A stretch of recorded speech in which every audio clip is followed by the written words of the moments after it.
Bro hi bro. ఒక మాలుమూర గ్రామానికి ఒక తాండాకి మన డిప్యూటీ సీఎం కళ్యాణ్ గారు కరెంటు తెచ్చారు కదా, సో ఎలా అనిపిస్తుంది?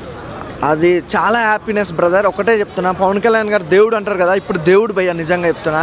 ఎందుకంటే నార్మల్గా చెప్పుకోవాలంటే ఒక ఫ్యాన్కి సంబంధించి హీరోలు చాలామందిని ఇష్టపడతాం, కానీ ఎవరు మంచి చేస్తారనే దాని గురించి కూడా ఇంతవరకు ఎవరికి క్లారిటీ లేదు. నిజంగా తెలుగు ఇండస్ట్రీలో ఎప్పటికీ చిరస్కాలం నిలిచిపోయే హీరో అయినా దేవుడు అయినా పవన్ కళ్యాణ్ గారు అనుకోవచ్చు.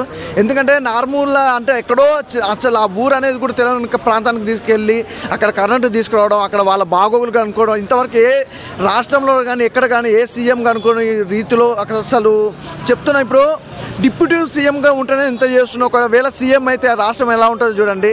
అసలు రాష్ట్రానికి పచ్చదనం ఇప్పుడు తీసుకొచ్చింది డిప్యూటీ సీఎం. అలాగే పిఠాపురం నియోజకవర్గం వస్తే చాలా రోజుల తర్వాత మళ్ళీ ఇప్పటికి వెళ్ళినాం భయ్య. ఒక ఎలక్షన్ల టైంలో వెళ్ళి ఇప్పుడు వెళ్తే ఆ రోడ్లు కానీ అక్కడ వాటర్ సదుపాయం కానీ రైతులు కానీ ఎంత హ్యాపీగా ఉన్నారంటే, నాకు తెలిసి రాష్ట్రంలో ఎక్కడ కూడా హ్యాపీ లేని వ్యక్తులందరూ చాలామంది ఉంటారు. కానీ పిఠాపురం సంబంధించి పిఠాపురంలో ప్రతి ఒక్కరు కూడా చాలా హ్యాపీగా ఉన్న సిచ్యువేషన్లు అనమాట. అలాగే మెయిన్ ఏంటంటే ఆ గ్రామానికి ఇంతవరకు అయింది కరెంటు లేదు అంటే ఒక వెలుతురు తెచ్చిన దేవుడు అని అక్కడ ఉన్న తాండ ప్రజలే అంటాను, నేను కాదు. దానికి ఏమంటావు?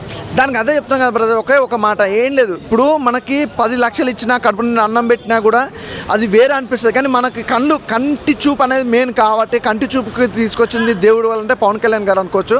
అలాంటి గ్రామానికి కరెంటు తీసుకురావాలంటే మామూలు విషయం కాదు భయ్య.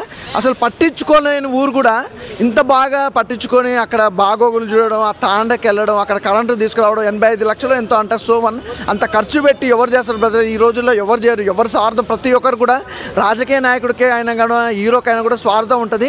ఏ స్వార్థం లేకుండా ఉన్న వ్యక్తి వాళ్ళు అంటే పవన్ కళ్యాణ్ గారు అంటే. కళ్యాణ్ గారిని నెగిటివ్ చేసే వాళ్ళకి ఏం చెప్తావు ఈ సందర్భం? నెగిటివ్ చేసే వాళ్ళు నెగిటివ్ చేస్తూనే ఉంటారు బ్రదర్. నెగిటివ్ గురించి మాట్లాడే బదులు ఫస్ట్ ఆఫ్ ఆల్ తను చేసిన పాజిటివ్ గురించి ఇంతవరకు ఎవరు చేశారో అది ఒక్కరు చెప్పండి కింద కామెంట్లో.